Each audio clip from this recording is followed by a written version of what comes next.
Assalamualaikum warahmatullahi wabarakatuh. Saya adalah Fitri Syarani, absen 3 dari kelas 12 MIPA 4. Di sini saya akan menjelaskan tentang gerakan tolak peluru.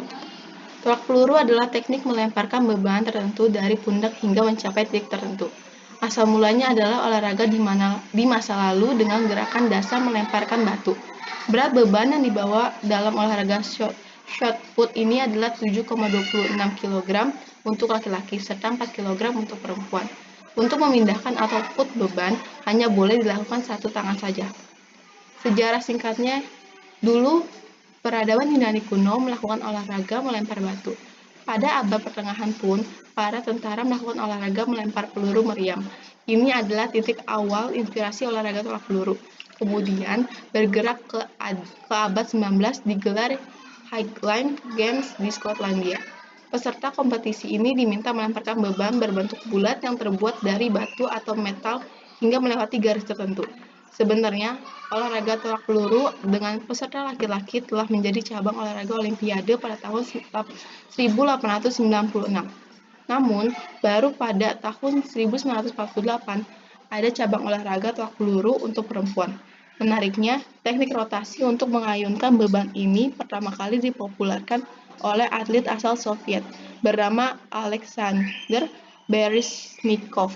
Pria kelahiran tahun 1948 ini mengenal teknik ini setelah dilatih oleh Viktor Alekseyev pada tahun 1976. Baryshnikov mencetak rekor sejauh 22 meter. Untuk melakukan tolak peluru, ada 3 gaya yang dapat dilakukan, yaitu 1. Gaya ortodoks. Gaya ortodoks dalam tolak peluru dilakukan dengan cara menolak peluru lepas ke arah samping setelah loncatan datar dilakukan. Teknik ini biasanya digunakan oleh para pemula. Berikut cara melakukannya. 1. Peluru dipegang menggunakan kedua tangan. Tangan kanan menyangga peluru di atas bahu. Ketiga, tangan kiri menjaga peluru bagian atas agar tidak terjatuh. Keempat, peluru dilempar menggunakan tangan kanan. 2. Gaya O'Brien. Gaya O'Brien dalam tolak peluru dilakukan dengan cara membelakangi arah tolakan.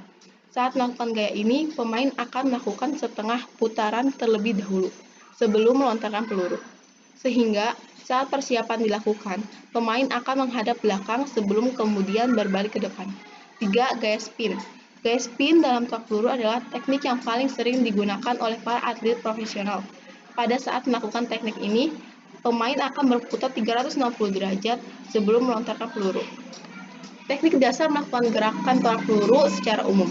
Untuk melakukan tolak peluru, titik awal ayunan adalah dari dekat dagu. Sepanjang melakukan olahraga ini, beban tak boleh berada di bawah atau belakang pundak. Dari waktu ke waktu, para atlet menemukan teknik mereka sendiri dalam memaksimalkan gaya lontaran. Pada tahun 1876, atlet J.M. dari Amerika Serikat melakukannya dengan sudut ke arah kanan. Ia mencetak rekor di angka 9,44 meter. Di sisi lain, pada tahun 1950, atlet Perry O'Brien menemukan teknik yang dimulai dari posisi menghadap ke belakang. Dari teknik ini, beban bisa terdorong lebih jauh lagi. Setelah 6 tahun, O'Brien berhasil mengalahkan rekormen sejauh 19,06 meter, hampir 2 kali lipatnya. Berikut ini teknik melakukan tolak peluru. 1. Pegang beban atau peluru dengan telapak tangan bagian atas. Jari sebaiknya renggang agar bisa menjadi penahan. 2. Kaki kanan berada di atas belakang lingkaran, kaki kiri sejajar dengan tubuh. 3. Pegang peluru dengan tangan kanan letakkan di bawah telinga. 4. Berat badan bertumpu ke kaki yang ada di belakang. 5. Saat menolak peluru, tarik siku serong ke belakang. Dorong pinggul ke depan, lalu lempar peluru sekuat tenaga. 6. Di saat bersamaan, kaki kanan juga ikut memberi dorongan. Seluruh tubuh diarahkan serong ke depan. Untuk bisa melakukan tolak peluru, perlu keterampilan karena sangat menentukan seberapa jauh lemparan. Kesalahan yang kerap terjadi adalah awalan dan akhiran yang kurang maksimal, sehingga peluru tidak terlempar jauh. Perlu banyak berlatih untuk tahu seberapa jauh jarak yang diperlukan. Semakin sering berlatih, maka adaptasi bisa semakin mulus. Sekian dari saya. Terima kasih. Assalamualaikum warahmatullahi wabarakatuh.